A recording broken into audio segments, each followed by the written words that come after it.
अफगानिस्तान से अमेरिकी सैनिकों की वापसी के बाद तुर्की वहां अपने सैनिकों की तैनाती पर काम कर रहा है।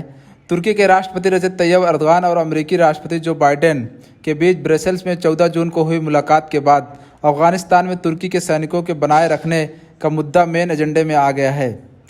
परंतु अमेरिकी राष्ट्रीय सुरक्षा सलाहकार के जैक सुलिवन ने तब ये कहा था कि दोनों नेताओं के मुलाकात में इस बात पर सहमत बनी थी तुर्की काबुल के हामिद करज़ई इंटरनेशनल एयरपोर्ट की सुरक्षा में अहम रोल निभाएगा। परंतु तुर्की के बहुत से लोग इस बात पर सहमत जता रहे हैं। ये सब इसलिए है कि तुर्की इस क्षेत्र में अपना रसूख बढ़ा सके और अमेरिका के साथ उतार चढ़ाव भरे रिश्तों को बेहतर बना सके। इसके विपरीत ऐसे लोग भी हैं जो यह मानते हैं तुर्की ने अमेरिका की दावत कबूल कर ली है, जबकि तालिबान वहाँ बहुत ही आक्रामक और सुरक्षा का बहुत बड़ा खतरा है।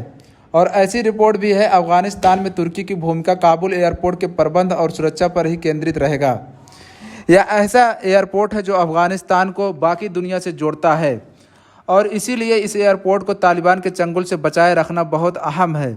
अगर तालिबान ने काबुल एयरपोर्ट पर अपना नियंत्रण हासिल कर लिया तो कोई भी देश या अंतर्राष्ट्रीय संगठन अफगानिस्तान में अपना नुमाइंदा नहीं रख पाएगा।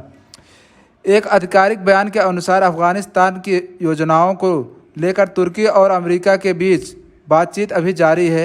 राष्ट्रपति एर्दोगान ने 9 जुलाई को ये कहा था कि उन्होंने अफगानिस्तान में तुर्की की भूमिका के बारे में फैसला कर लिया है। अब इस बात की चर्चा तेज हो गई है, अमेरिका के साथ तुर्की के रिश्तों का क्या असर होगा।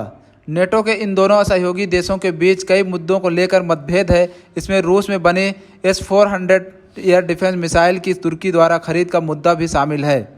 अमेरिका के तुर्की में राजदूत रह चुके नामिक टैन के अनुसार तुर्की ने अफगान मिशन कुछ हद तक इस वजह से कबूल कर लिया है क्योंकि राष्ट्रपति एर्दोगान को लगता है कि राष्ट्रपति बाइडेन से निजी राब्ता बनाने का एकमात्र तरीका ये जोखिम उठाना है।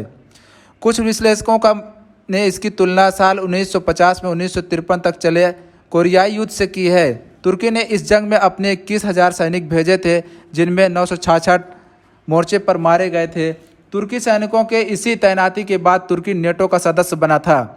अमेरिका और तुर्की की बातचीत जब चल रही है तो इस बीच अमेरिकी अधिकारियों ने अफगानिस्तान में तुर्की के मौजूद रहने का स्वागत किया है। तुर्की सरकार समर्थक न्यूज़ वेबसाइट स्टार के स्तंभकार का कहना है तुर्की की भू राजनीतिक स्थिति ऐसी है कि वो अफगानिस्तान में अपनी मौजूदगी बनाए रख सकता है। तुर्की एक उभरती हुई ताकत है, इसमें कोई शक नहीं है कि वह एक क्षेत्रीय शक्ति है। तुर्की यहाँ बने रहकर अपने शक्ति को बढ़ाएगा। अब इसके खतरे क्या हैं? तालिबान के प्रवक्ता ज़बीहुल्लाह मुजाहिद ने तुर्की को बिरादर इस्लामिक मुल्क तो कहा है, परंतु साथ ही ये भी स्पष्ट कर दिया है नेटो को उसकी सदस्यता के कारण तालिबान अंकारा और वाशिंगटन के बीच कोई फ़र्क नहीं समझता है। ज़बीहुल्लाह मुजाहिद ने ये बात भी स्पष्ट कर दी है कि तालिबान तुर्की की मौजूदगी का विरोध करेगा और काबुल एयरपोर्ट पर उसके नियंत्रण को विदेशी दखलंदाजी के तौर पर देखेगा। हालांकि तालिबान ने अपने तरफ से ये साफ कर दिया है कि तालिबान तुर्की सैनिकों को दुश्मन सैनिकों की तरह देखेगा, लेकिन अफगानिस्तान में जिस तरह से अनिश्चितता की स्थिति बनी हुई है और तालिबान अपने पकड़ मजबूत कर रहा है, काबुल एयरपोर्ट के भविष्य पर आखिरी फैसले को लेकर समय तेजी से निकल रहा है और अभी ये कहना कि काबुल एयरपोर्ट पर किसका नियंत्रण होगा जल्दबाजी होगी। इसी के साथ इस वीडियो को ख़त्म करते हैं। फिलहाल मिलते हैं अगली वीडियो में। अगर आप हमारे चैनल पर नए हो तो हमारे चैनल को सब्सक्राइब करके बेल आइकन को दबा दें।